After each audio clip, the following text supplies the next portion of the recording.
"I do not know how to say this right," Frederick Fairchild said, and the words came out broken and raw, like something he had been carrying for so long that the weight had finally cracked his chest open. His hat was in his hands, turning slow circles between his calloused fingers, and he was not looking at her. He was looking at the floor of the sheriff's office, at the worn pine boards that had seen more confessions than any church in Caldwell, Kansas. Pearl Bristol stood across from him with her back rigid as iron and her green eyes burning with something that was not quite fury and not quite grief, but lived in the terrible country between both. She had a letter in her hand, and she had read it 3 times already, and each time the words had rearranged themselves into a fresh wound. "Then just say it simply," she said, and her voice was so quiet and so controlled that it was somehow worse than screaming. The year was 1882.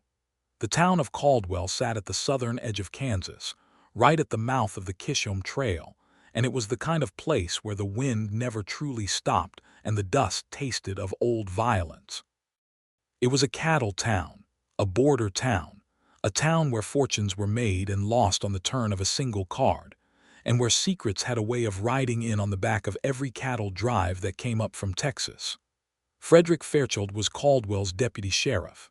He was 28 years old, lean and sun-darkened, with black hair that curled slightly at the collar and eyes the color of the Kansas sky in October, a blue so pale and clear it looked like it might shatter. He had come to Caldwell 3 years ago with nothing but a horse, a badge, and a story he refused to tell. And in those 3 years he had built himself a reputation as the most honest man in a dishonest town. Pearl Bristol had arrived 6 months ago on the southbound stage from Wichita. She was 25, and she had come to Caldwell to teach at the new schoolhouse, which the town council had built largely because the railroad money was flowing, and the respectable families wanted their children to have respectable futures. She was not soft or small or retiring. She had a sharp tongue and a sharper mind, and she read books the way other people breathed constantly and without thinking about it. And she had a laugh that could silence a saloon, not because it was loud, but because it was so unexpectedly genuine that everyone around her stopped to listen. But none of that was why Frederick Fairchild had fallen in love with her.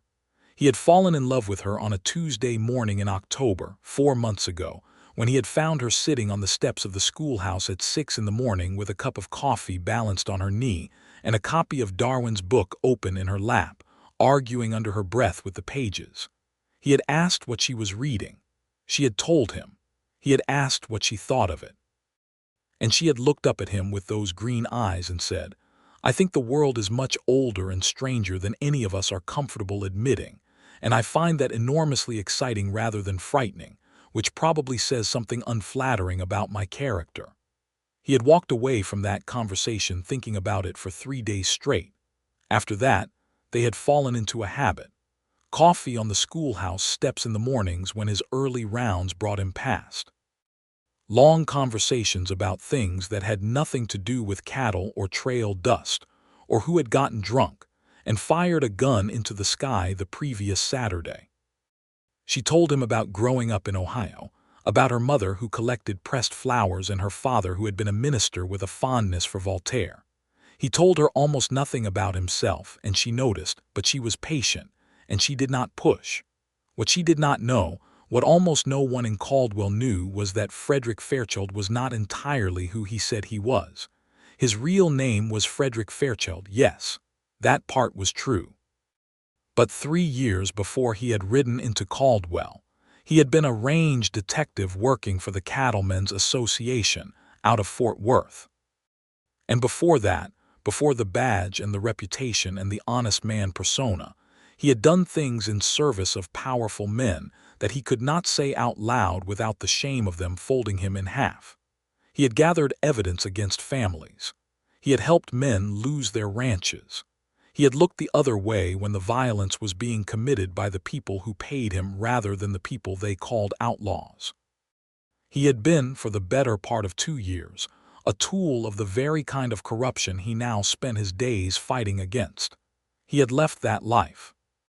He had walked away from it and ridden north and reinvented himself with a genuine desire to be better, and in Caldwell he had been better. But the past had a way of catching up with a man in the Wild West. The past had horses and guns, and it knew which roads you were traveling. The letter in Pearl's hand had arrived that morning, addressed to her. It had been sent by a woman named Dorothea Vance, who lived in Fort Worth and who had lost her ranch. The Vance family spread 300 acres of good Texas grassland. When Frederick had been employed by the Cattlemen's Association and had handed over the documentation that allowed them to break her father's land claim. Dorothea Vance was Pearl's cousin. Pearl had not known this connection existed when she arrived in Caldwell. She had not known it until Dorothea's letter arrived. The letter told her everything. Now Pearl stood in the sheriff's office with the letter in her hand, and the man she had been falling in love with standing 6 feet away from her, and the gulf between them was not measured in feet, but in everything he had not told her.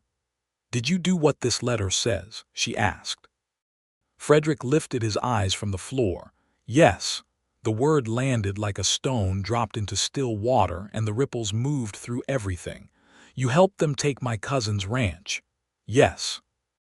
"And you knew when you met me, you knew eventually I might find out."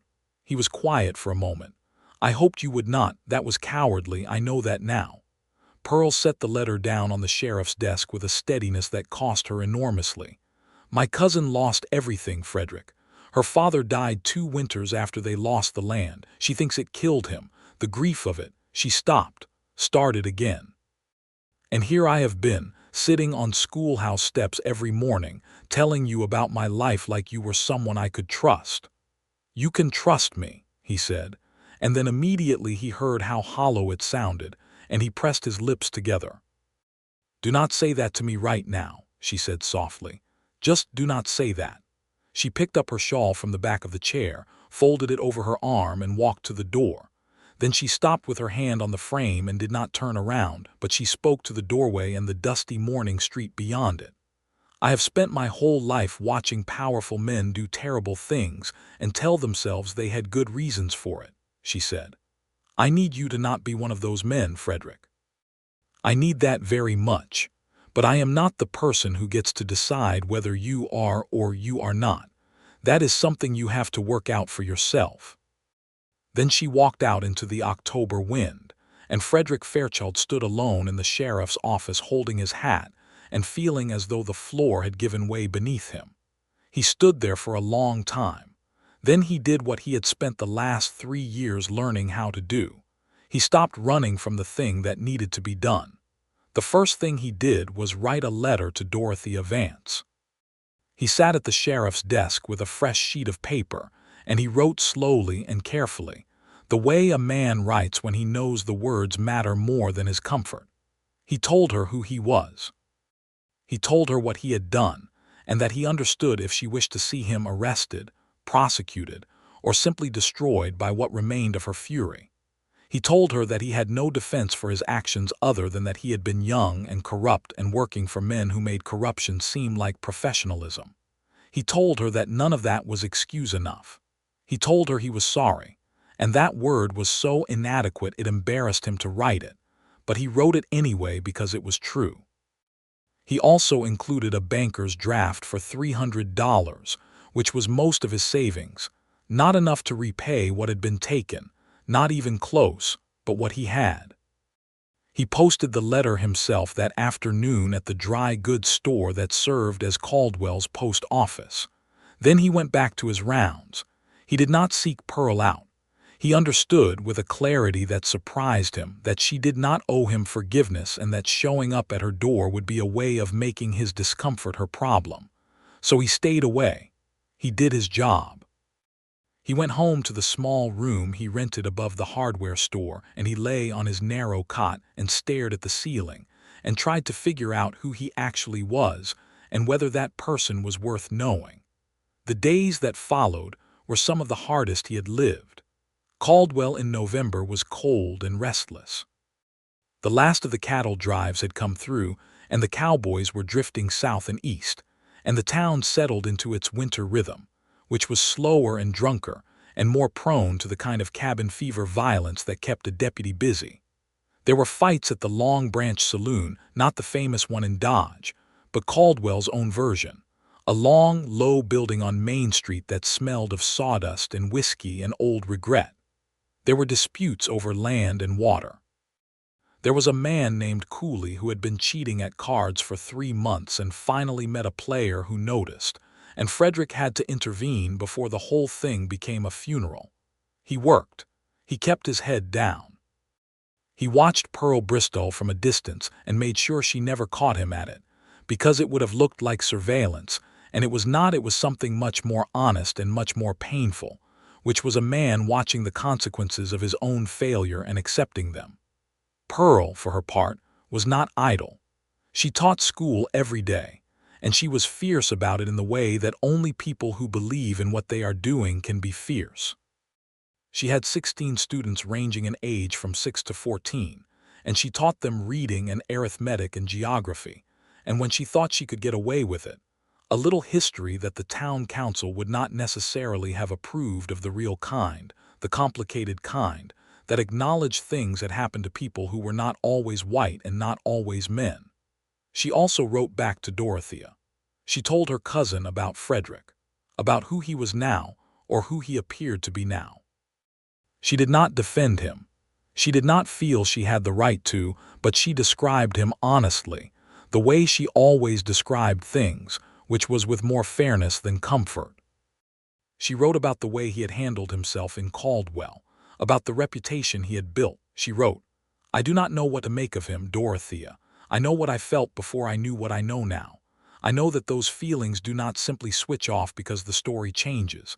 I am angry with him. I am also still, against my better judgment, interested in who he is. I do not know what that says about me." Dorothea's reply came 3 weeks later. Pearl read it alone in her room at the boarding house where she lived, a clean but thin-walled place on the north side of Main Street, run by a widow named Mrs. Hannigan who made very good biscuits and very bad coffee. The letter was long. Dorothea was not a woman of small feelings. She wrote about her father, about the ranch, about the years that had followed and how she had slowly, painfully rebuilt herself in Fort Worth, running a millinery shop that had grown into something real. She wrote about the letter she had received from Frederick and the banker's draft, and how she had held it for a long time before deciding what to do with it. She had donated it to the church that ran the school for the Mexican children in the Barrio district. She wrote, "I did not do it to forgive him. I did it because I did not want his money in my house. But Pearl, the letter itself, I have read it 5 times. A man who writes a letter like that is not the same man who did the thing the letter is about. I am not asking you to trust him for my sake, but I am telling you that when I finished reading it, I cried, and I have not cried over that ranch in 2 years." Pearl folded the letter and put it away in the box where she kept the things that mattered, and she sat in the lamplight with her thoughts for a long time. The following morning, she went to the schoolhouse. She taught her classes. At noon, when the children ran outside with their lunch pails, she stayed at her desk and graded papers. At noon, she heard boots on the wooden steps outside the door, and she did not look up, and the boots stopped. "I am not going to bother you," Frederick's voice said from the doorway. "I just wanted to say I have been working on something that might matter to you or might not. Either way, it is something I should have done 3 years ago." She looked up then. He was in the doorway, half in and half out, like a man who was not entirely sure he had the right to be there. He looked tired. He looked like he had not been sleeping well. He looked, she thought, like a man who had been carrying something and had recently decided to put it down, except that putting it down had not made him feel lighter so much as it had made him feel the true weight of having carried it. "What is it?" she asked. He came in and set a document on the corner of her desk. It was official looking, covered in stamps and signatures, and she picked it up and read it. And as she read it, her expression changed and changed again, cycling through surprise and something that might have been wonder. It was a legal petition to the Kansas Land Commission, formally contesting the validity of the original land claim dissolution that had been used to strip the Vance Ranch. Frederick had found a lawyer in Wichita, a good one, not a cattle company lawyer but an independent one, and they had spent the last 3 weeks building a case that the dissolution had been executed improperly under Kansas territorial law. The petition argued that the original documentation, which Frederick himself had gathered, had been altered after the fact by the Cattlemen's Association lawyers. It argued that Dorothea Vance's family had been defrauded. It asked the commission to reinvestigate. "The ranch in Texas is gone," Frederick said quietly. "It was sold and resold twice over. We cannot get the land back, but if this goes through and the lawyer thinks it will, the association will be legally liable for compensation. Real compensation, not $300 from a deputy's savings. The kind that might let her do something with her life on her own terms." Pearl set the document down. She looked at him for a long time. "Why did you not tell me about this when you were working on it?" she asked. "Because I needed to do it regardless of whether it changed anything between you and me," he said. "I needed to know I was doing it for Dorothea, not for you. Not to fix things, because it was right." Pearl was quiet. The wind moved outside. Down the street someone was hammering something. The smell of wood smoke drifted in through the open door. "That is a very good answer," she said finally. "It is also a true one," he said. She looked at him and he looked back, and neither of them moved for a moment that stretched like taffy until it became something fragile and significant. "I need more time," she said.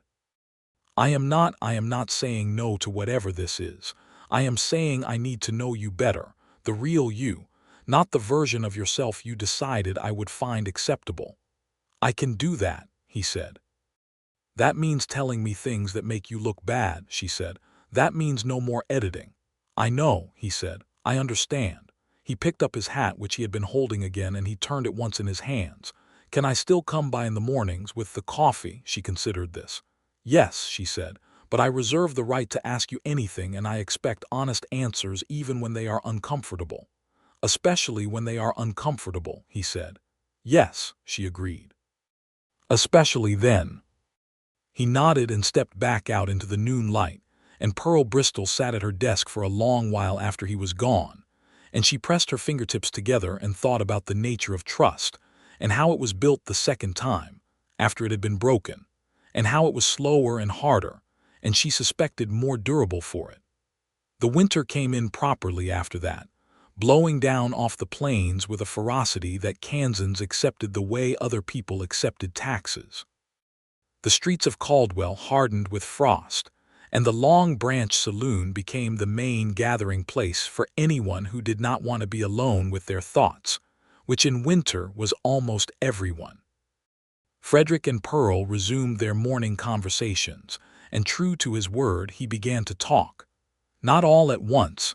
He was not a man given to sudden confession, but gradually, steadily, in the way that a river carves into rock not by force but by persistence.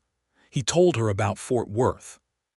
He told her about the range detective work and the specific mechanics of how it operated, who the players were, what the money looked like, how easy it had been to convince himself that he was performing a legitimate function in a legitimate economy. He told her about the moment it had stopped feeling legitimate, which had been a winter morning in 1879, when he had watched a family of 5 load their belongings into a wagon and drive away from the only home the children had ever known, and the youngest child had looked back at the empty house as they drove, and that look had done something to him that 3 years of building a new life had not entirely undone. Pearl listened to all of it without interrupting. She asked questions, sometimes careful, precise questions that went straight to the center of things. She did not let him off the hook. She also did not hang him with it. She held what he told her with a steadiness that he found simultaneously terrifying and deeply comforting, and he understood that this was one of the things she was, someone who could hold difficult truths without either dropping them or using them as weapons. In return, she told him her own difficult things. About the ministry job her father had lost when she was 14 because he had preached a sermon about the humanity of enslaved people in a congregation that was not prepared to hear it. about the 2 years of real poverty that had followed, and how it had made her fiercely protective of her own independence.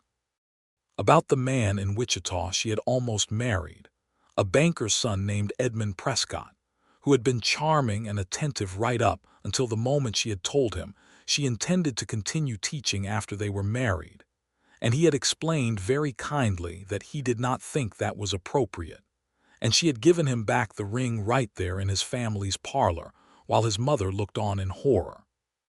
Edmund was not a bad man, she said one morning in December, wrapping both hands around her coffee cup against the cold. He simply wanted a different woman than the one I actually was. I could not fault him for it, but I also could not be her. What kind of woman did he want? Frederick asked. A pleasant one, she said dryly. I am not very pleasant. You are extraordinarily pleasant, he said, and then seemed surprised that he had said it out loud. In the sense that, I mean, you are interesting, which is more than pleasant. She looked at him sideways. That is a very convoluted compliment, Deputy Fairchild. I am better at honest speech than elegant speech, he said. I have noticed, she said. I prefer it. The moment landed gently between them and stayed there, and they both looked at the frozen street and the gray December sky, and neither of them moved to disturb it. That was December. January came with a blizzard that locked Caldwell down for 4 days straight, and during those 4 days, Frederick's primary occupation was keeping the peace among men who were bored and cold and poorly provisioned. There was a stabbing at the Long Branch Minor, more theatrical than dangerous, and a domestic dispute at the Hennessy house that required 3 hours of careful negotiation before it resolved into something that was not criminal. He also rescued Mrs. Hannigan's cat from the roof of the general store, which was not in his official job description, but which earned him a week's worth of those excellent biscuits. Pearl spent the blizzard reading, writing letters, and reorganizing her lesson plans. She also wrote again to Dorothea, who had received word about the legal petition and whose response was the longest letter Pearl had ever received, 12 pages in Dorothea's cramped, energetic handwriting, covering everything from the practical implications of the case to a surprisingly nuanced meditation on the nature of justice and what it could and could not accomplish. On the 3rd day of the blizzard, Frederick knocked on the boarding house door at noon with a pot of beef stew from the cook at the Long Branch, who owed him several favors. Mrs. Hannigan let him in. Pearl came downstairs and found him in the parlor, and they ate stew together at the parlor table while the wind screamed outside and the fire crackled in the grate, and it was the most domestic thing either of them had done in years, and they both felt the particular tenderness of it. Tell me something about Ohio, he said. She thought. The springs are very green. The particular shade of green you get in Ohio in April, there is nothing like it. Everything smells like rain all the time. She paused. I miss it sometimes, mostly in winter when Kansas seems to be trying very hard to kill everyone in it. Have you ever thought about going back? No, she said, without hesitation. My life is here now. I am building something here. She glanced at him. What about you? Where is the place you think about when you are being honest with yourself? He was quiet for a moment. I do not have one, he said. That is the truth. I have not had one since I was a boy. He looked at the fire. My family was in Virginia originally. I left when I was 17. I have been moving ever since, or I was until I landed here. He turned his coffee cup in his hands. Caldwell surprised me. I expected to stay 6 months and then move on. That was 3 years ago. What made you stay? He looked at her then, and there was something direct and unguarded in the look that made her breath catch slightly. At first it was the job, he said. The sheriff here, Jim Wallace, he is a fair man. He hired me and he trusted me, and I did not want to disappoint him. He paused. After that it was harder to say. I started to feel not comfortable exactly, more like anchored. Another pause, and then you arrived. The fire popped. The wind outside rose and then fell. Pearl set down her spoon. She looked at him very steadily. I arrived, and then what? She asked. And then staying felt less like habit and more like choice, he said simply. Outside the blizzard was doing its worst, and the parlor was warm, and the stew was good, and Pearl Bristol sat across the table from Frederick Fairchild and felt something move in her chest like a bird spreading wings after a long winter, cautious and not entirely sure of the air yet, but moving. "That is a very honest answer," she said. "You required honest answers," he said. "I am holding to that." She smiled, the real one, the one that could silence saloons, and he looked at it and then looked away, because it was almost too much to sit with directly. February arrived, and with it, a development that changed the temperature of everything. The Caldwell Town Council, under the influence of a cattle baron named Herbert Crane, who had money in half the businesses on Main Street, began pushing to have Frederick removed as deputy. The reasons given were procedural, something about his contract renewal and the town's financial situation.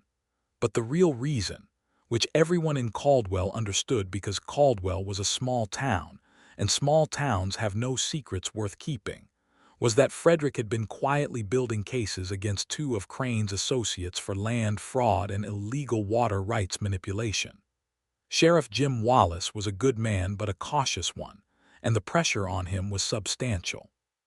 He called Frederick into his office on a Tuesday morning and told him, apologetically and with genuine regret, that the council had voted to not renew his deputy contract at the end of March. Frederick sat with this information for a long moment. "All right," he said. "I am sorry, Fred," Jim said. He meant it. "If there was anything I could do, there is one thing," Frederick said. "The cases I have been building against Crane's men, the water rights case and the land fraud. Let me finish them before I go. Give me 6 weeks and let me finish what I started." Jim considered. 6 weeks, and you hand everything over properly before you ride out." "Yes," Frederick said. He left the office and stood on the street in the pale February sunlight and breathed the cold air and thought about what to do next. He did not go to Pearl that evening. He went the next morning, as usual, with the coffee. She was already on the steps, already reading. This time it was a volume of geological essays, and she looked up when she heard him coming, and she saw immediately that something was different. She was good at reading faces, especially his, which had become a face she paid attention to. "What happened?" she asked. He sat down on the step beside her, which he did not usually do. Usually he stood, which was something she had always privately thought was his way of keeping himself at a remove. Today he sat, and the closeness of it was significant. He told her about the council's decision, about Crane, about the 6 weeks he had asked for. She listened without interrupting, and when he finished she was quiet for a moment, and then she said, "Herbert Crane is afraid of you." "He should be," Frederick said without arrogance, just plainly. "The case is strong. If I can finish it, his associates will face real legal consequences and Crane will lose his influence over the council." "And then what?" Pearl asked. "After the 6 weeks. I do not know yet," he said honestly. Pearl set her book aside. She looked at the street, at the morning traffic of Caldwell beginning its day, the wagons and the riders, and Mrs. Hennessy walking to the dry goods with her basket. "I think," Pearl said slowly, "that if you finish this, if you finish it properly and you hand it over and Crane's men face consequences, then what you are doing is more important than the badge. The badge is just a piece of metal.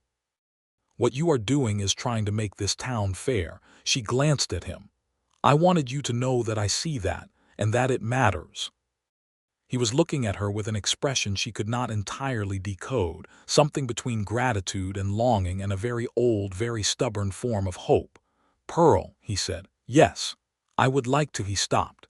He turned his hat in his hands the way he always did when he was navigating something difficult. "I do not know how to say this right," he said. She felt her heart do something irregular.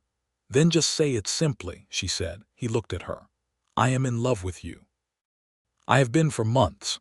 I did not say it before because I did not feel I had the right. There was too much unsaid between us, too many things I owed you the truth about first. And then when you found out about Dorothea, I thought I had lost any chance there was. But I am saying it now because I want you to know it and because I am tired of carrying it alone." He stopped. Then more quietly, "That is it. That is all of it." Pearl Bristol sat with this for a moment that felt much longer than it was. The February wind moved down Main Street and stirred the hem of her skirt, and in the distance someone was calling out to someone else, and the ordinary machinery of Caldwell ground on as it always did, oblivious. Then she said, "I know." He blinked. "I know," she said again, more gently. "I have known for a while. I was waiting for you to catch up to saying it." She looked at him directly. "And I am in the same place, Frederick. I have been trying to talk myself out of it, partly because of Dorothea and partly because trusting someone again is genuinely terrifying, and partly because you are infuriating and secretive and you turn your hat in circles when you are nervous, which I find absolutely maddening and also endearing in a way I cannot entirely explain." He looked at her hat comment with a brief, startled expression that she thought might be the closest she had ever seen him come to genuine speechlessness. "I need us to keep doing what we have been doing," she said. "I need us to keep talking honestly. I need to know that you will not," she stopped, found the words. "I need to know that whatever you decide to do with your life after March, you decide it honestly and you tell me about it as you go, not after the fact, not in a sheriff's office with a letter already in my hand." "Yes," he said, "you have my word." "Your word is something I have decided to believe in," she said, "which means it carries a great deal of weight." He reached over and took her hand, which was resting on the step between them, and he held it carefully.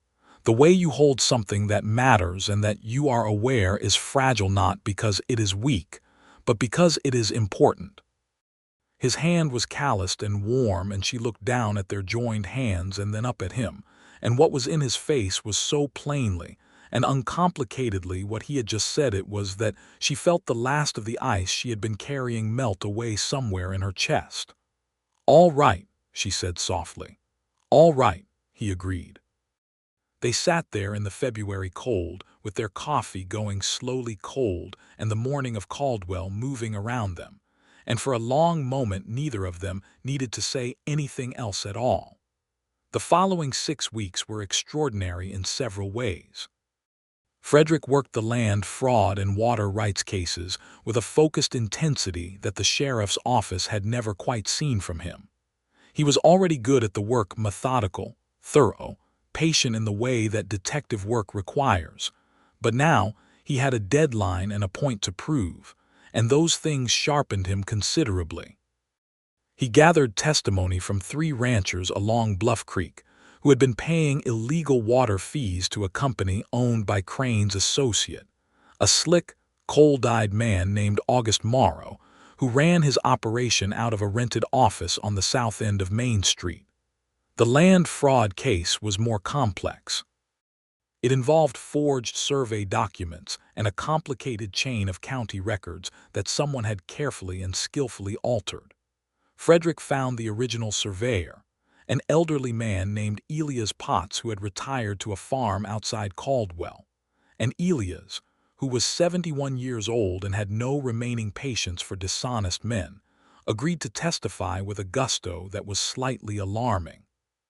He also produced the original survey maps from 1876, which he had kept because he had a precise and orderly nature and threw nothing away, and those maps contradicted the county records entirely. Pearl helped. Not officially, she had no legal standing in any of it, but she was organized and precise, and she had, it turned out, a completely unanticipated gift for reading legal documents and identifying the specific places where they diverged from natural language and therefore from truth. She spent 3 evenings at the sheriff's office with Frederick and the case files, going through papers at the long table while Frederick interviewed Elias in the back room, and what she found in those papers was the link that closed the case. A series of county commissioner payments, logged in a ledger that had been filed and forgotten, that connected Morrow directly to the commissioner who had approved the fraudulent surveys. "Here," she said on a Thursday evening in late February, setting her finger on a line in the ledger. Frederick came and looked over her shoulder. She felt him lean in to read it and was briefly distracted by the proximity, which she managed by focusing extremely hard on the document. "That is it," he said quietly. "That is it," she confirmed. He put his hand on her shoulder, a brief, warm touch, and said, "Thank you, Pearl." She looked up at him with a smile. "I am a schoolteacher. Finding the exact place where someone has said something wrong is my entire occupation." He laughed, a real one, not the polite kind he produced for social occasions, but the surprised and genuine kind. And she stored that laugh in the same place she kept Dorothea's letter and all the other things that mattered. The case went to the county court in Wichita in mid-March. Frederick rode up with Sheriff Wallace and the full case documentation, including Elias Potts, who traveled in the back of a buckboard wrapped in a buffalo robe, complaining vigorously about his joints and appearing to enjoy himself enormously. August Morrow's lawyers were expensive and well-prepared and tried very hard, but the county commissioner connection was the kind of evidence that expensive lawyers cannot explain away, and after 2 days the court found in favor of the plaintiffs. Morrow faced criminal fraud charges. The county commissioner resigned. Herbert Crane's hold on the Caldwell Town Council, deprived of 2 of its most important enforcement mechanisms, began to loosen almost immediately. Frederick rode back to Caldwell on a Friday evening in the middle of March, and when he reached town, Pearl was in front of the schoolhouse. It was after hours. She had stayed late, and he rode past, and she looked up and saw from the way he was sitting in the saddle that it had gone well. "Well," she called. "Well," he called back, and the single word contained everything. She put down the broom she had been using to sweep the schoolhouse porch, and she walked toward him as he dismounted. And when he turned from tying the horse, she walked straight up to him, and without preface or hesitation she kissed him, which startled both of them, because Pearl Bristol was a deliberate person who did very few things without preface. When she stepped back, her face was flushed, and she said, with great dignity, "I have been wanting to do that for some time." He was looking at her with the expression she had decided was her favorite of all his expressions, the one she had started to think of as his undone look, the one that meant he had forgotten entirely to be guarded. "You could do it again," he said, "if you wanted." "I absolutely could," she agreed, and she did. The deputy contract question resolved itself in a way that no one had quite predicted. After Morrow's conviction and the commissioner's resignation, the town council of Caldwell found itself in the awkward position of having just lost 2 allies and needing to demonstrate, for the benefit of the county and the railroad men and the various respectable citizens who were watching, that the council took governance seriously. The new council majority, no longer under Crane's influence, since Crane had quietly sold his Caldwell properties and removed himself to Dodge, voted to not only renew Frederick's contract, but to offer him a raise and a new title, which was chief deputy, a role that had not previously existed and which came with more formal authority than the original position. Frederick sat with this offer for a full day before accepting it. He told Pearl about it that evening over dinner at the restaurant on 2nd Street, which was run by a Chinese family named Wang, who had come to Kansas via the railroad construction, and who made the best food in 100 miles in any direction. "Why are you hesitating?" Pearl asked. "Because I want to be sure I am accepting it for the right reasons," he said. "Not because it is convenient, not because it resolves everything neatly. I want to be sure that Caldwell is the place I am choosing, not just the place I am staying in by default." She looked at him steadily across the table. "Is it?" He looked back. "Yes," he said, "it is." "Then accept it," she said. He accepted it. April came, and with it the particular fierce beauty of a Kansas spring, which was nothing like Ohio's gentle greening but was spectacular in its own way. The plains suddenly alive with wildflowers, the sky enormous and endlessly blue, the wind carrying warmth for the first time since October. Pearl's students had their first spring outing, which was a nature walk along Bluff Creek that turned into an impromptu geography lesson, when the children found a bend in the creek that Pearl was able to use to demonstrate. With 2 sticks and a handful of pebbles, the principle of erosion that their geography text had been attempting to explain for 3 weeks. Frederick spent April building the foundation of what the new case law meant in practical terms for the ranchers and homesteaders in Caldwell's territory. The water rights ruling had freed 3 families from illegal fees and created a precedent that other county courts were paying attention to.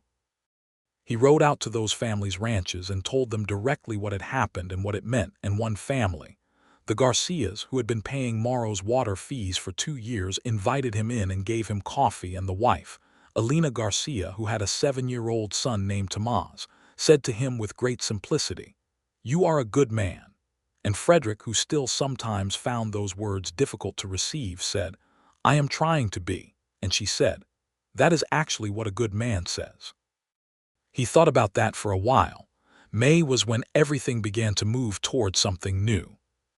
Pearl received a letter from the county school board informing her that the Caldwell School District had been approved for expansion.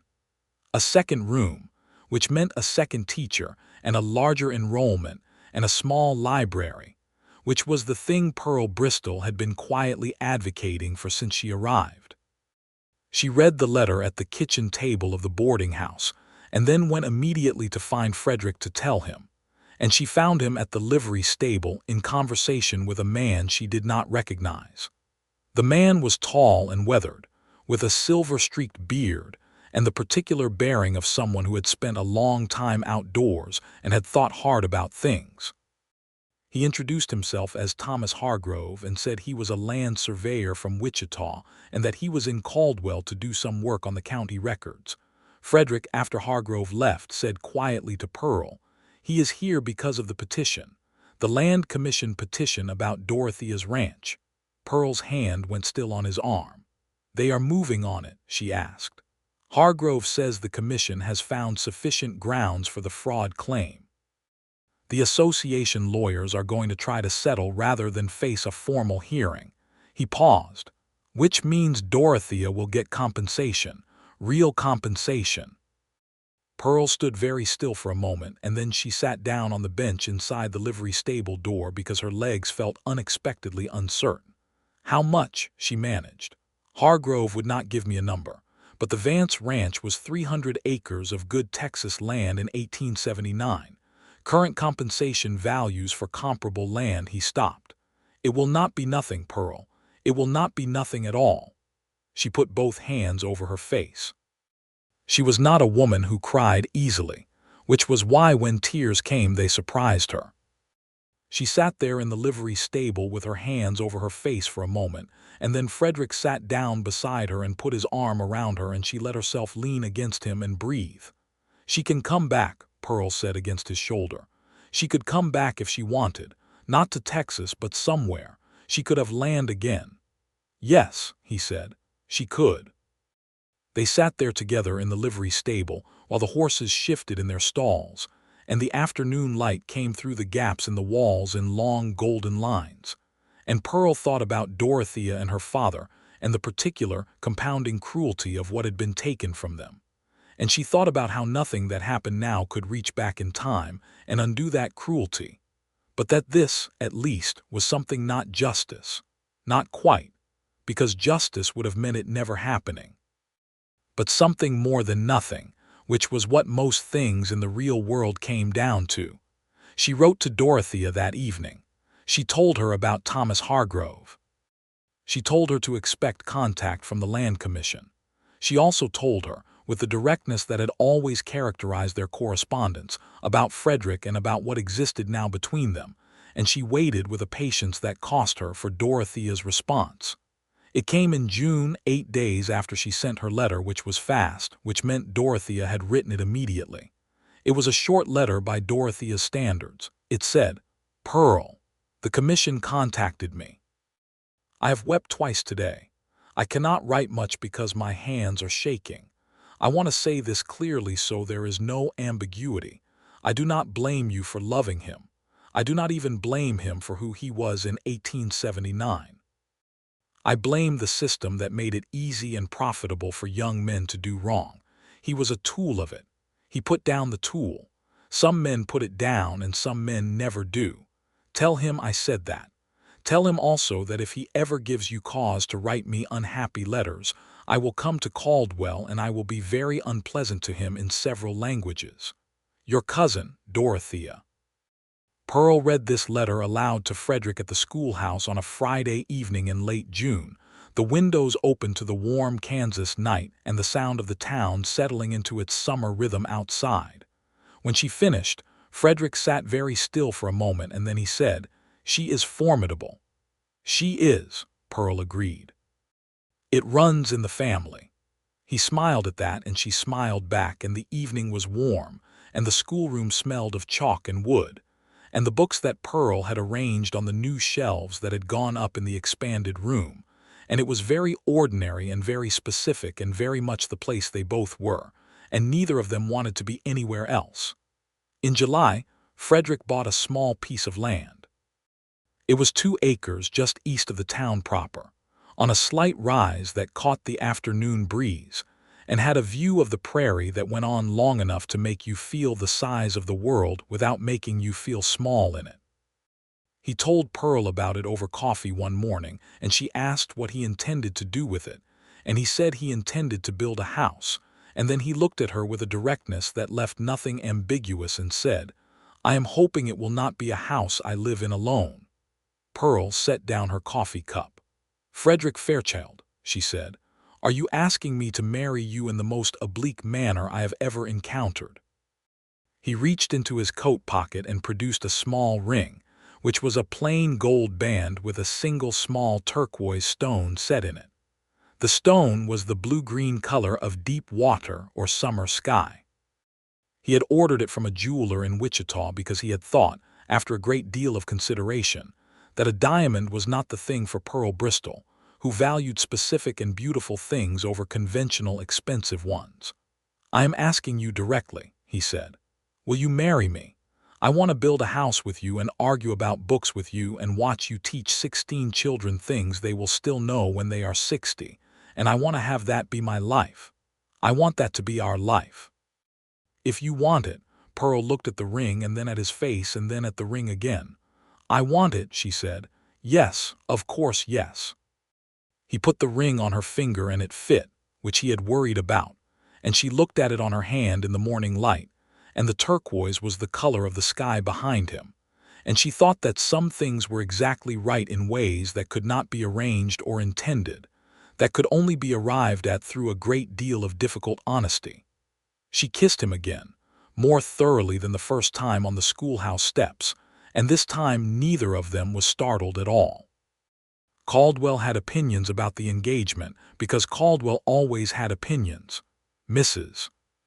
Hannigan at the boarding house cried, and then produced a spectacular amount of biscuits as her primary mode of celebrating, which Frederick and Pearl distributed to half the children in the school.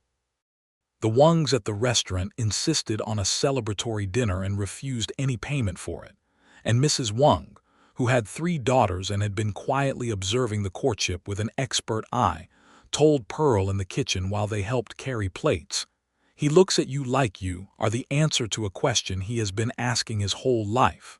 Pearl said, "I think that is more or less accurate." Jim Wallace shook Frederick's hand and said simply, "It is about time," which they both took to mean several things at once.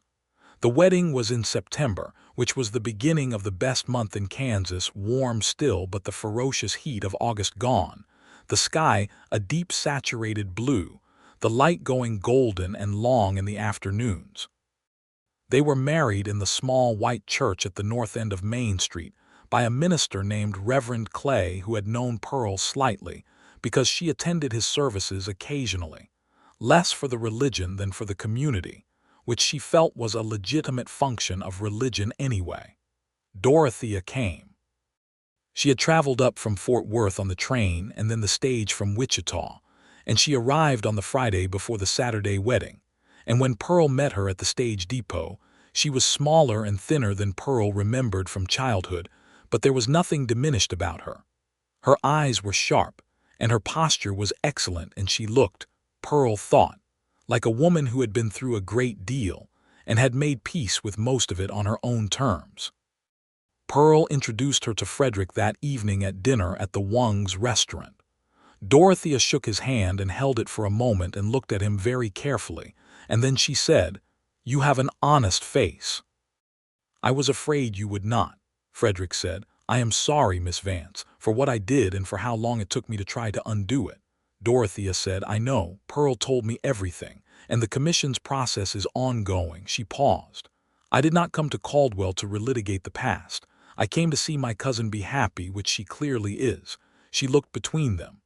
"I also came because I have never been to Kansas, and I wanted to see what kind of place makes a person like Pearl." "What kind of place?" Pearl asked. "Formidable," Dorothea said, with a hint of her letter's dry affection. The wedding itself was simple and very exactly Pearl and Frederick, which meant there were no excess flourishes, and both of them said what they meant without hiding behind formality.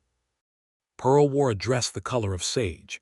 She had decided against white because it was not a color she looked well in, and she saw no reason to look less herself at her own wedding.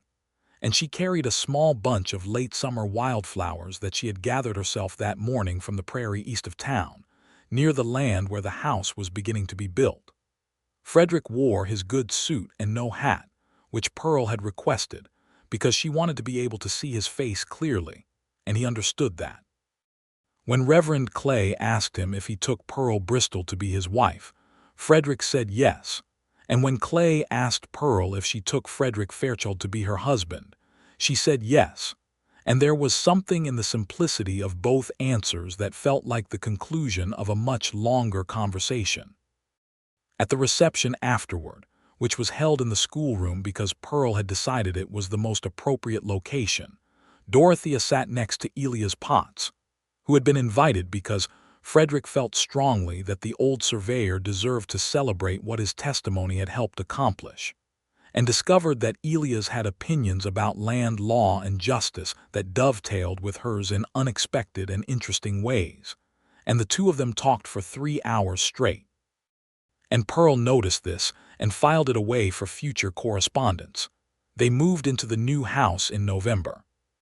It was not large, but it was well built. Because Frederick had built it himself with help from 2 men, he trusted a carpenter named Dawes and a rancher named Garcia who had insisted on helping as something like a reciprocal gesture. There were 3 rooms and a kitchen and a porch that faced west, toward the sunset, and Pearl planted climbing roses on the porch posts even though they would not bloom until spring, because she was a person who thought in terms of futures. That first winter in the house was the best winter either of them could remember, which was somewhat ironic given that Kansas winters were objectively terrible. But they had a good stove and plenty of wood, and they had built a life that was exactly the one they had chosen with full knowledge of what they were choosing, and there is a particular warmth that comes from that which no weather can reach. Pearl's school continued to grow. By the end of 1882, she had 23 students, and the county school board had agreed to fund a second teacher, a young woman from Ohio named Margaret Ellsworth who arrived in January, and who was earnest and somewhat overwhelmed, and whom Pearl took under her wing with the same brisk competence she applied to everything. Frederick's work continued. The spring of 1883 brought a new challenge. A dispute between homesteaders and a cattle ranching operation along the eastern edge of Caldwell's territory that had the potential to become the kind of conflict that ended in deaths if it was not handled carefully and quickly. Frederick handled it.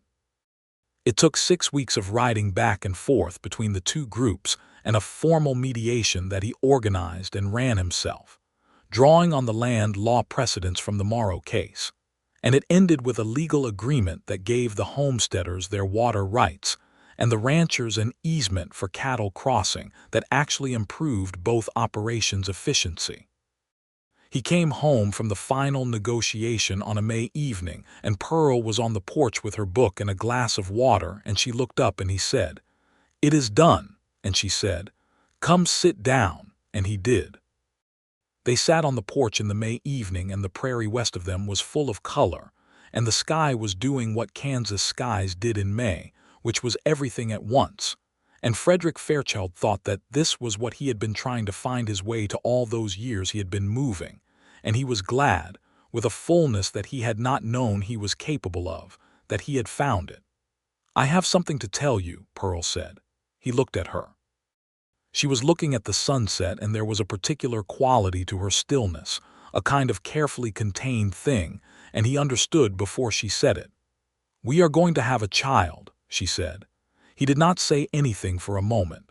He took her hand carefully, the way he had on the schoolhouse step that February morning.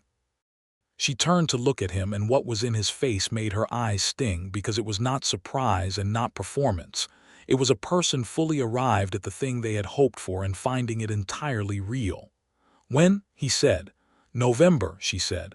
"Approximately." "November," he repeated. "I know it is terrible timing from a weather standpoint," she said, "but the child does not appear to have consulted me on scheduling."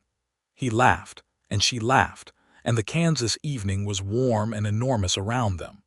The news traveled through Caldwell quickly, because it always did, and the response was warm and practical and characteristic of the particular community they had built themselves into.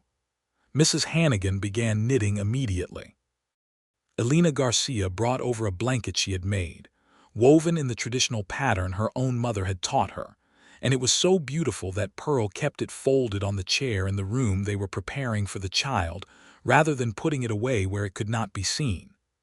Mrs. Wang presented Pearl with a set of small carved wooden animals, a horse, a cow, a rabbit, and told her they were good luck, and Pearl believed her. Dorothea wrote a letter that arrived in July, and contained a long, practical section on infant care that was both deeply reassuring and mildly terrifying, a combination that Dorothea achieved in most of her correspondence. She also wrote, "I have decided to visit Caldwell again in the spring, once the child has arrived and you have recovered and are willing to receive company. I have been corresponding with a man named Elias Potts from Caldwell, and I thought I might as well see him in person while I am there." Pearl read this section 3 times and wrote back a response that was approximately 80% questions. The Land Commission process concluded in September of 1883. The compensation offer from the Cattlemen's Association, negotiated through the commission process, was substantial.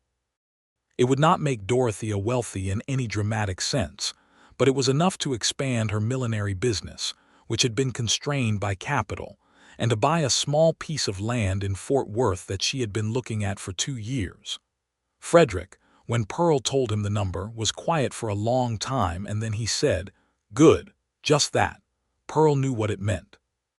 November came in with cold and wind, and on the 15th day of the month, after a labor that was long and difficult and attended by the town's physician, Dr. Adler, and by Mrs.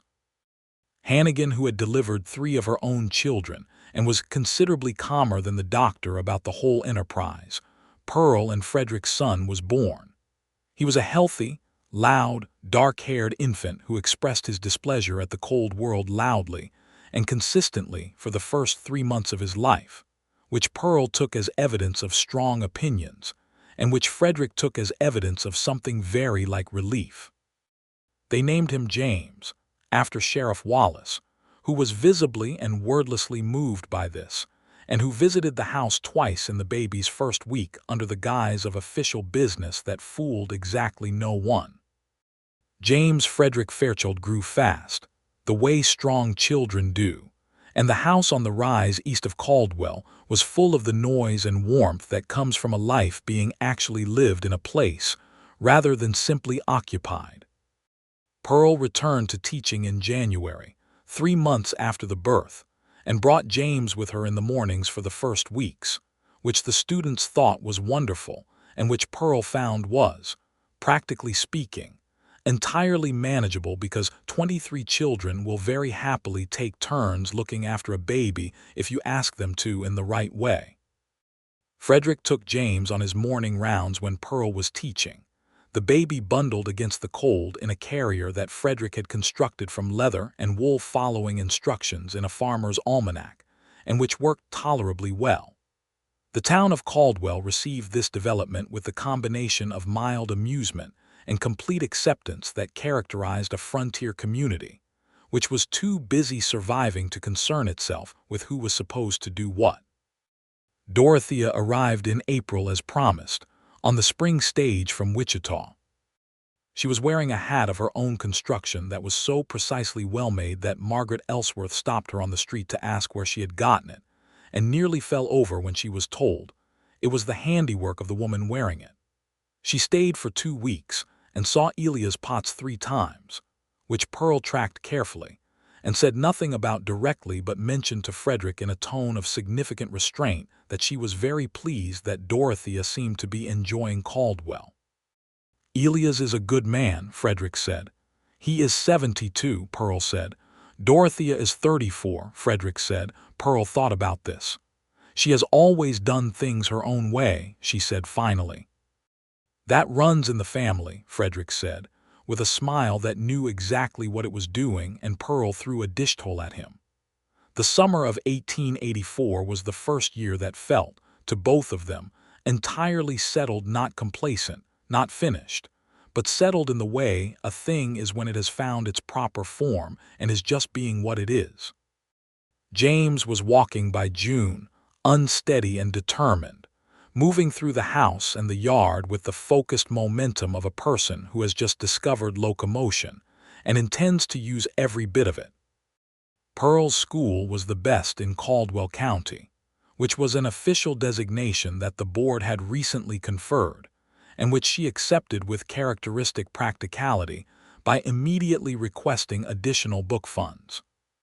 Frederick was elected chief deputy by a council vote that was unanimous, the first unanimous council vote on anything since the railroad negotiations of 1880, which the Caldwell Courier reported with an enthusiasm that Frederick found slightly embarrassing and Pearl found entirely appropriate. On a July evening, sitting on the porch in the long golden summer light with James asleep inside and the prairie going red and orange in the west, Frederick said, "I have been thinking about what I want to do with the next 10 years. Tell me," Pearl said. "I want to stay here," he said. "I want to watch James grow up in this town. I want to keep doing the work I am doing. And I want," he paused, "I want to write something down, the things I have seen. The way land cases actually work, the actual mechanics of how property rights are secured or taken. I think there is something useful in that, something that might help people understand their rights." Pearl looked at him. "You want to write a book, a pamphlet perhaps," he said, which was the modest version of yes, he wanted to write a book. "I will edit it," she said immediately. "You will need me to. You have excellent instincts and your written prose is functional but unbeautiful, and something meant to inform people should also be readable." He looked at her with that undone expression. "You are already editing it and it does not exist yet." "I am a schoolteacher," she said. "Anticipating where the errors will occur is my primary skill." He laughed and she laughed, and James stirred inside and went quiet again, and the summer evening was everything it was supposed to be. They did write it together, over the following winter, in the evenings after James was in bed. It was a comprehensive guide to land and water rights for homesteaders and small ranchers in Kansas, with specific sections on how to document claims, how to challenge fraudulent surveys, and how to access the legal processes that existed to protect property from the kinds of abuses that Frederick had once been employed to facilitate. Pearl wrote the explanatory sections and edited the legal language into plainness. Frederick wrote the practical sections and provided the legal specifics and the case citations. They published it through a Wichita printer in the spring of 1885 as a 96-page pamphlet priced at 25 cents, which was affordable on purpose. Within 6 months, 300 copies had been distributed through county offices, churches, and general stores across southern Kansas. The Kansas Farmer, a widely read agricultural paper, ran a review that called it the most practically useful document produced in this state since the Homestead Act itself, which was significant hyperbole but in the right direction. In the spring of 1885, Pearl became pregnant again. This news arrived with the same quiet certainty as the first, and Pearl received it with the equanimity of someone who had done this before and had very clear ideas about how she intended to manage it.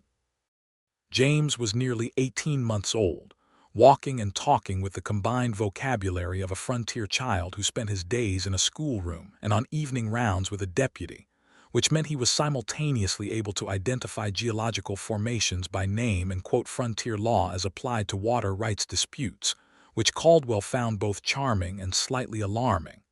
"He is going to be either a judge or a geologist," Pearl told Dorothea in a letter. "Why not both?" Dorothea wrote back. "You should hear Elias on the subject of the geological formation of the Kansas plains. I think he may have found the one audience member equipped to fully appreciate his theories." Pearl did not make the obvious remark in her reply, but she thought it with great satisfaction. The second child was born in October 1885, a girl this time, and they named her Clara after Pearl's mother. She was entirely different from James in temperament, from the first hours quiet where he was loud, watchful where he was in motion, with Pearl's green eyes and Frederick's dark hair, and an expression of deep, evaluating calm that made her look Mrs. Hannigan said, like she was judging everyone in the room and not necessarily finding them adequate. "She gets that from you," Frederick told Pearl. "She gets it from both of us," Pearl corrected him. "You have the same expression when you are reading a county report." Caldwell in the later 1880s was changing, as all the cattle towns were changing. The cattle drives were tapering off as the railroads extended into Texas and made the long drive north less necessary. The town was diversifying: more farmers, more small businesses, the particular shift from frontier outpost to something approaching permanence that marked the transition of the West from wild to merely Western. Frederick watched these changes and adapted to them, which meant that his work shifted from the immediate violence and order management of the early cattle trade era toward the more complex disputes of a settled community: property boundaries, water agreements, the slow accumulation of legal precedent that was building, case by case, into something that might eventually resemble consistent justice. He was good at this. He was, Pearl thought, better at this than almost anything else she had ever watched a person do, because it required the combination of things he had built himself into: the knowledge of how dishonest systems operated from the inside, the genuine commitment to honest processes from the outside, and the patience to work within the law's actual mechanisms rather than around them. She told him this one evening in 1886 when James was 3 and Clara was 1, and both children were finally, improbably, asleep at the same time, which was an event rare enough to feel almost ceremonial. "You are very good at your work," she said. He looked up from the case file he was reading. "I have been told I am functional but unbeautiful," he said, with a perfectly straight face. "That was your prose," she said, with dignity. "Your investigative work is excellent. I am being sincere." He put down the file and looked at her. She was sitting across the room from him with Clara's blanket folded in her lap, the one Elena Garcia had made, and the lamp was burning low and warm, and the house was quiet around them with the particular quiet of 2 sleeping children, which was a quality of silence that had its own texture. "I am good at it because I spent a long time being bad at it," he said. "In a specific way. I know all the shortcuts because I took them. I know what the fraudulent survey looks like because I helped write fraudulent surveys. I know where the lies go in because I put them there." He paused. "I do not say that with pride, but it is the truth."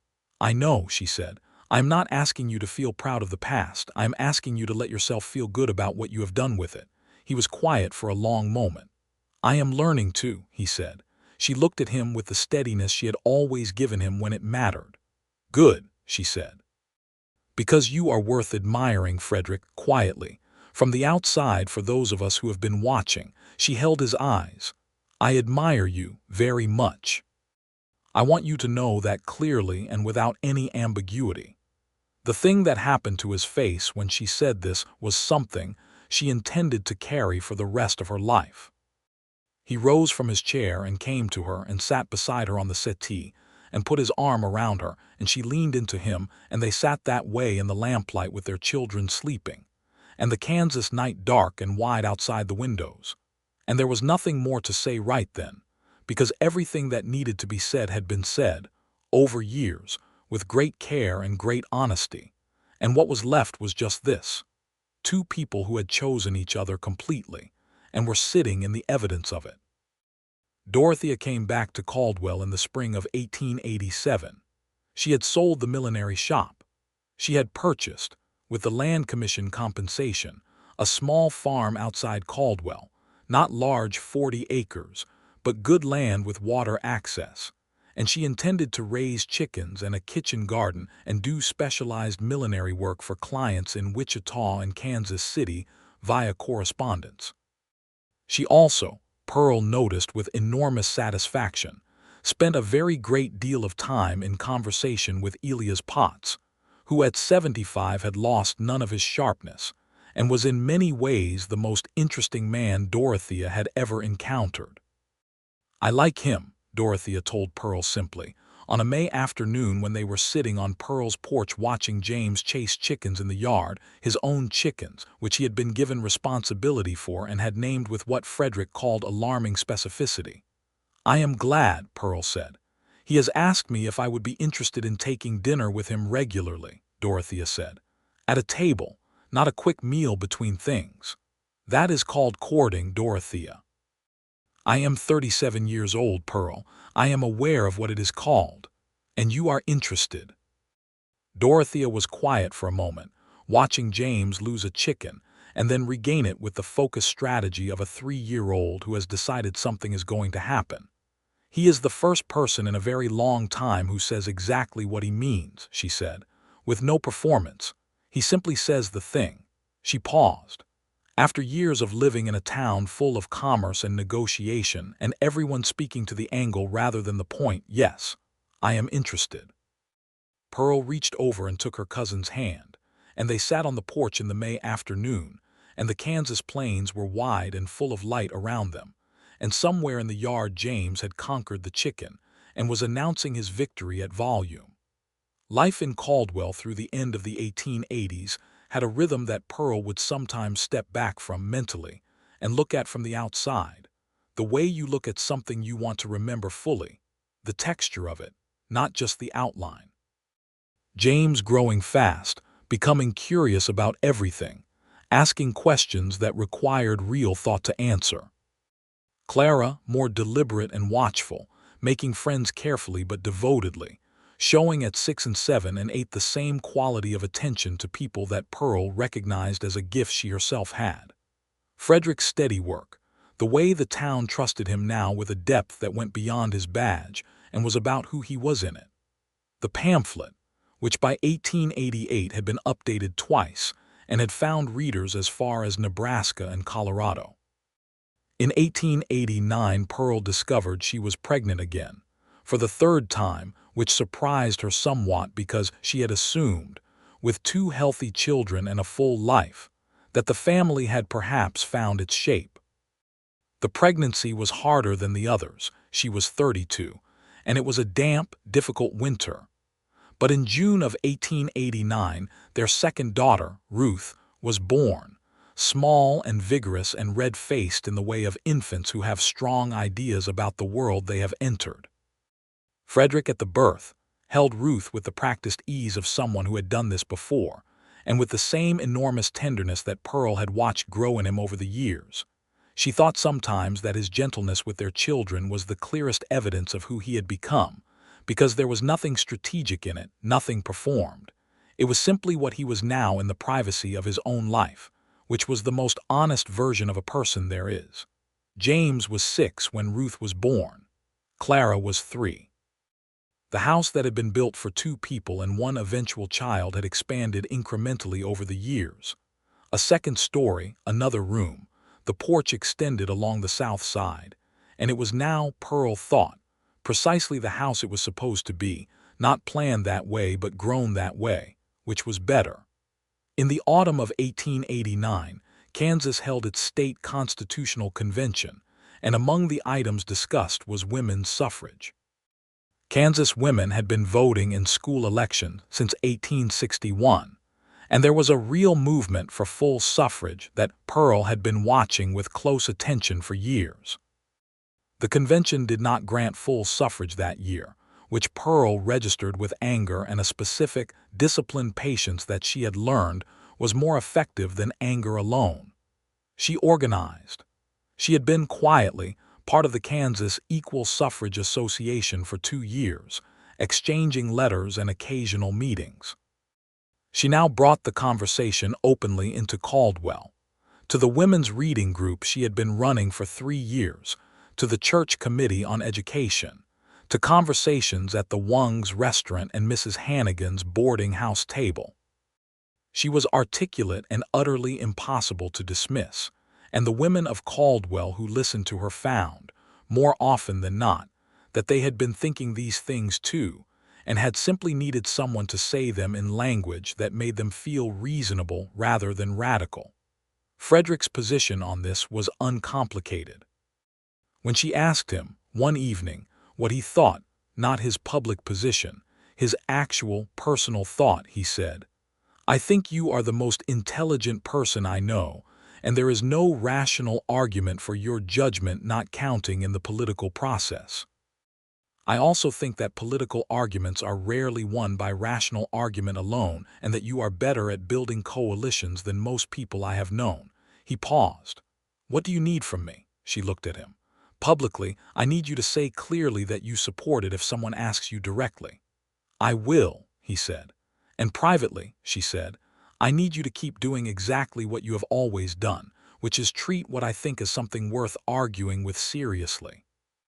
"I have never done otherwise," he said, with the exact level of mild affront that she had hoped for, and she smiled. Kansas granted women full voting rights in 1912, 23 years later, before the federal amendment.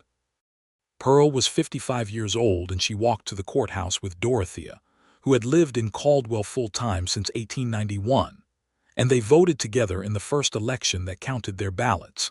And what Pearl felt standing in that small room with a ballot paper in her hand was not triumph exactly, but a deep, solid, ground-level satisfaction, the kind that comes from having worked toward something real for a very long time and having it finally become real. But that was later.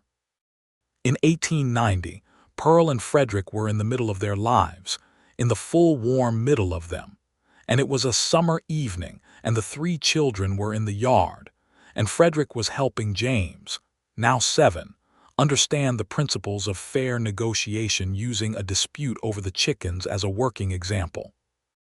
And Pearl was on the porch watching this, and Ruth was asleep in the crook of her arm, and Clara was sitting at Pearl's feet, looking at a picture book with the same focused intensity she brought to everything she looked at. And the Kansas sky was doing its September thing, going gold and deep blue and enormous. Elias Potts and Dorothea Vance had been married in a small ceremony in June, Elias at 77, and Dorothea at 41. Both of them entirely certain and entirely unimpressed by anyone else's opinion about it. Pearl had stood up for Dorothea and Frederick had stood up for Elias, and the wedding had been brief and specific and exactly like both of them. And afterward Elias had said, with the directness that had made Dorothea love him, "I am not a young man and I know it, and I intend to make whatever time I have worth having had." And Dorothea had said, "I know. That is why I said yes." Elias died in 1894. It was not unexpected. He had been in declining health and he went quietly, in the house on Dorothea's farm in the early morning with her beside him. Pearl came immediately on horseback and stayed for 2 days, and what she witnessed in her cousin's grief was the particular kind that comes from a good and completed thing rather than a broken or interrupted one. Dorothea grieved fully and then, after a proper season of it, picked herself up and went on with her life with the same energy and specificity she had always brought to it. The farm continued. The millinery correspondence continued.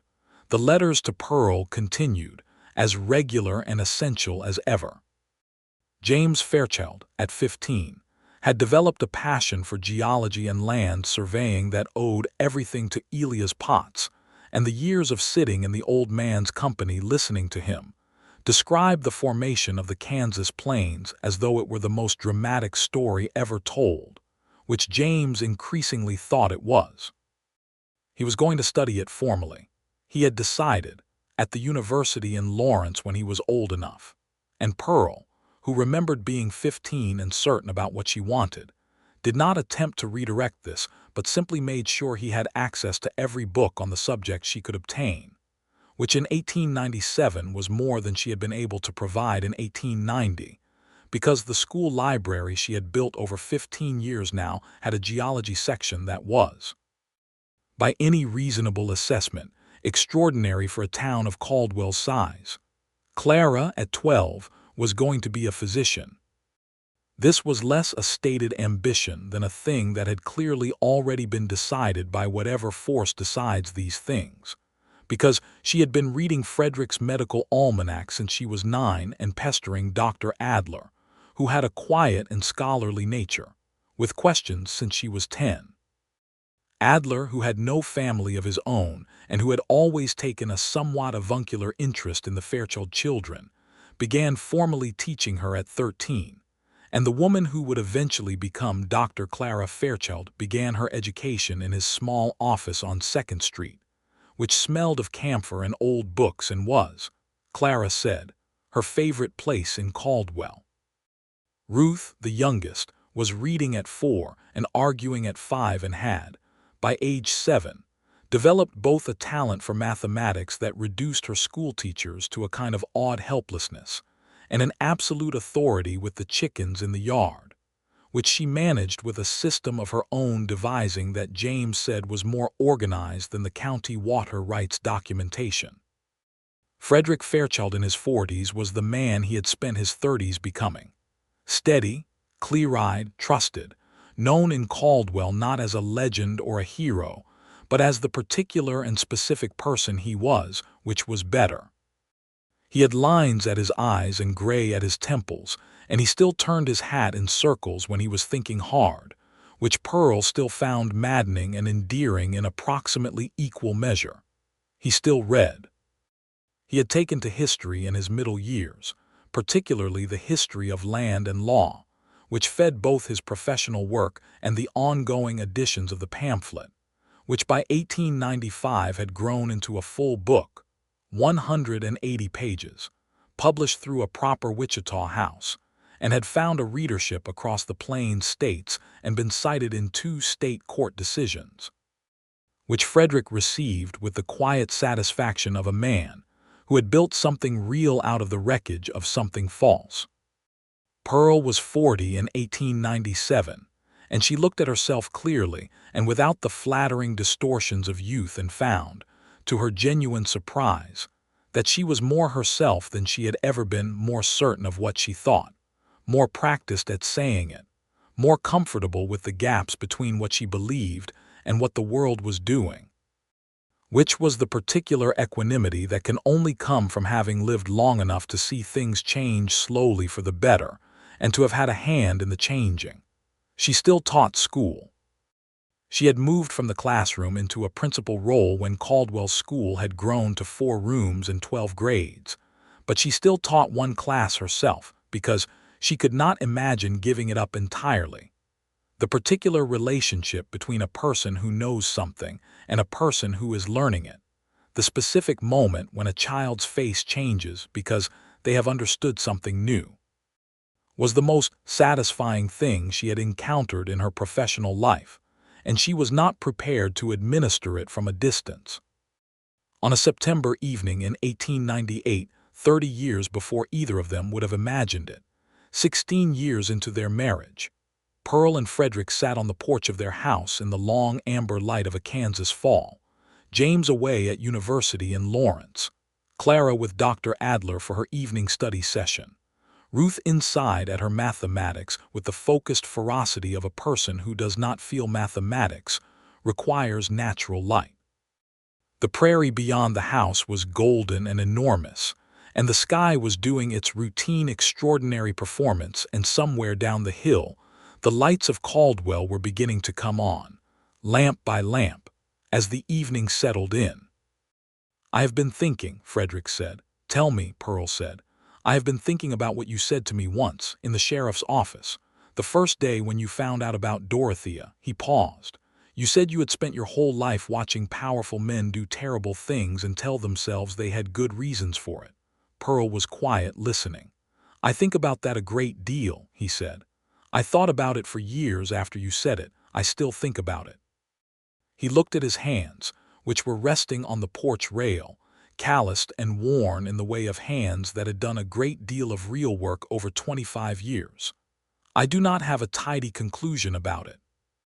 I do not think I was entirely a different person from the person who did those things. I think I was the same person making different choices." He turned to look at her. "I think choice is the thing, not who you are at the start, but what you choose to do with what you find out about yourself." Pearl looked at him for a long moment. "That is a very good thought," she said. "I have had 16 years of listening to you think clearly," he said. "Some of it was going to get in eventually." She laughed, the real one, the one that could still silence rooms, and he watched her laugh with the same expression she had been watching him watch her with since that morning in February in 1882 when he had sat down beside her on the schoolhouse step and held her hand for the first time. "I have something to tell you," she said when the laugh had settled. He waited. She looked at the prairie. "I have been asked to join the state school board," she said, "as the representative for this district. It would mean travel to Topeka 4 times a year and a great deal of correspondence and considerably more argument with people who are wrong about education than I currently manage, which is already a lot." He was watching her face. "You want it," he said. It was not a question. "I want it enormously," she said. "It feels like the logical extension of everything I have been doing here." She paused. "It will mean changes. I will need to hand over the principal work to Margaret. She is more than ready. And there will be weeks when I am in Topeka and you are here." "Pearl," he said. She looked at him. "You should take it," he said. "Of course you should take it." "Did you think I was going to suggest otherwise?" She smiled. "I never thought for a moment you were going to suggest otherwise. I am telling you, not asking permission.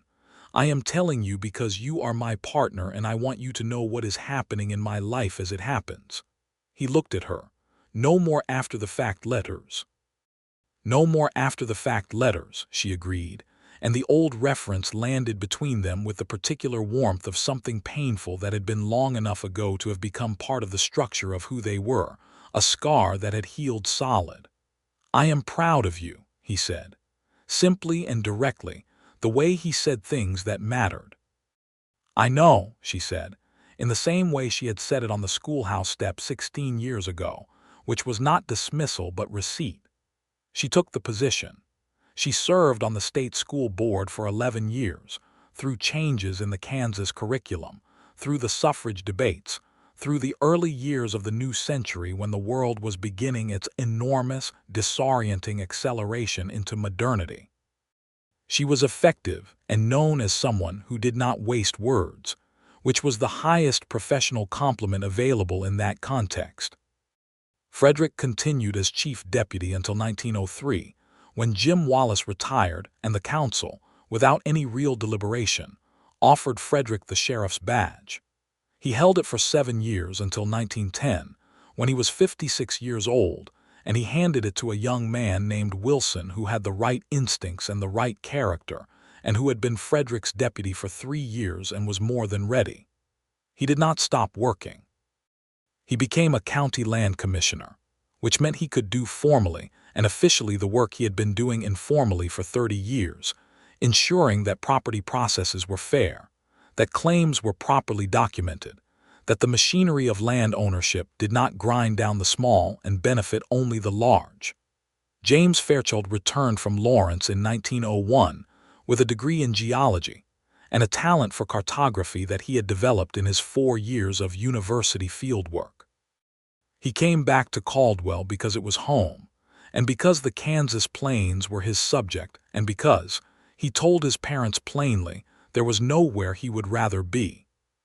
He established a surveying practice, married a woman named Ada in 1903, and became, in the estimation of both his parents, the kind of person who proved that the combination of good intentions and genuine effort produced, over time, exactly what it was supposed to. Clara finished her medical training in 1905, studying in Chicago at the Woman's Medical College, one of only a few institutions that admitted women to full medical programs at the time, and returned to Kansas not to Caldwell but to the nearby town of Burden, where there was no physician and which needed her urgently and comprehensively. She was a fine doctor. She was also, her patients reported, something of a perfectionist with strong opinions about hygiene that she expressed without excessive diplomacy, which was entirely consistent with everything her parents had ever known about her. Ruth went to Lawrence, too, in 1904 and studied mathematics and then stayed to teach it, becoming by 1910 the first woman professor of mathematics at the University of Kansas, which was a fact that Frederick wrote down in the book he was keeping in his later years. A private record, not for publication, just the account of what had happened and who the people were, because he felt it deserved to be written down somewhere and not only carried in memory. In 1910, Pearl and Frederick were both 53 years old. It is worth noting they were the same age, a coincidence that Pearl had always found pleasing, and they had been married for 28 years, and they had 3 children who were building their own lives and a town that was genuinely better for their presence in it, and a history together that contained everything. The betrayal and the confession and the rebuilt trust and the hard winters and the good work and the children and the long evenings on the porch watching the Kansas sky perform. Dorothea was still in Caldwell, on her farm, now 63 years old and as sharp and fierce and loving as she had ever been. She kept her chickens and her correspondence and her garden, and she still made hats when someone asked for one that she found interesting, and she and Pearl walked together on Sunday afternoons as they had done for 20 years, through the streets of Caldwell and out along the creek where the autumn was always spectacular. On one of those Sunday walks in October of 1910, Dorothea said, "Do you know what I think about sometimes when I walk here?" "Tell me," Pearl said. "I think about that letter I sent you in 1882, Dorothea said. "The one that arrived while you were falling in love with your deputy." Pearl was quiet, listening. "I think about whether I was wrong to send it," Dorothea said. "Not about the facts were the facts, but I have wondered over the years whether I was sending it for your protection or for myself, for my own anger. I have wondered whether I sent it too soon, before I had finished being angry, before I could be objective about what it might do." "What conclusion have you reached?" Pearl asked. Dorothea considered. "I think I sent it for both reasons simultaneously." "Which means the answer is complicated." She paused. "But I also think, and this is the part I did not expect to think, that if you had not known, if you had married him without the truth, the whole thing would have been built on a gap. And what you have instead is built on the absence of gaps, which is better." She looked at Pearl sidelong. "So possibly I was right for the wrong reasons, which has happened to me before." Pearl walked for a moment in silence. "I am glad you sent it," she said, "even though it was the worst morning of that year. I am glad it happened the way it happened. If he had not had to say it out loud and face it, if I had not had to decide whether to come back, I am not sure either of us would be who we became." She paused. "The hard way was the right way." "It usually is," Dorothea said, with the particular crispness of someone who knows this from experience rather than theory. They walked on along the creek in the October afternoon, the water low and clear and the cottonwoods going yellow along the banks, and the sky overhead the specific deep autumnal blue that Pearl had first come to love in Kansas and had never stopped finding beautiful. That evening Pearl came home and Frederick was in the kitchen making coffee. He had always made the evening coffee. The morning coffee had been his errand in the courtship years, and the evening coffee had been his habit in the marriage years, and she stood in the kitchen doorway and looked at him, and he turned around and saw her looking. "What is it?" he asked. "Nothing," she said. "I was just looking at you." He handed her a coffee cup. Have you been talking to Dorothea? You have that philosophical look." "We talked about the letter," she said. He understood immediately which letter. He turned back to the stove for a moment, and she could see the slight shift in his posture that meant he was feeling something and managing it. "What did she say?" he asked. "She said she thinks sending it was probably right even though her reasons for sending it were complicated." Pearl sat down at the kitchen table with her cup. "I told her I was glad it happened the way it did." He turned around and leaned against the stove and looked at her. "So am I," he said. "Even though especially because of how much it cost." He held her eyes. "I would not take any of it back. Not the confession, not the hard months, not having to stand in that office and know you might walk out of my life entirely." He paused, because it made everything after it real in a way it would not have been otherwise. She looked at him across the kitchen table in the warm lamplight. "I know," she said, softly and truly. Outside, the October wind moved through Caldwell, carrying the smell of dry grass and wood smoke. The house was warm and quiet in the way of a house that has been lived in well for a long time, that has absorbed years of conversation and argument and laughter, and the particular noise of children, and the particular silence of evenings that asked nothing of you except to be present in them. Pearl Bristol Fairchild was 53 years old, and she was sitting in her kitchen in the house. Her husband had built on the Kansas plains, and her 3 children were living their lives in the world, and her cousin was a half-mile away on her farm, and her school was the best in the district, and her name was on the front page of a book about land rights that had changed things, modestly and specifically and in the right direction, for real people in real places. Frederick Fairchild was 53 years old, and he was leaning against his own stove in his own kitchen, looking at the woman he had loved for nearly 30 years with a clarity and completeness that had taken him years and considerable honesty to arrive at, and he was home. Not in the abstract sense, in the specific, geographic, particular, irreplaceable sense. He was home. The wind moved through Caldwell, and the lamp burned warm, and Pearl looked at Frederick, and Frederick looked at Pearl, and neither of them felt the need to say anything, because there was nothing left unsaid between them that needed to be said tonight, and what was left was just this quiet good thing. This life they had built together from difficult truth and patient love and years of choosing the same person every morning on a schoolhouse step in the best and worst and most ordinary and most extraordinary ways that 2 people can choose each other, which was everything, which was all of it, which was more than enough.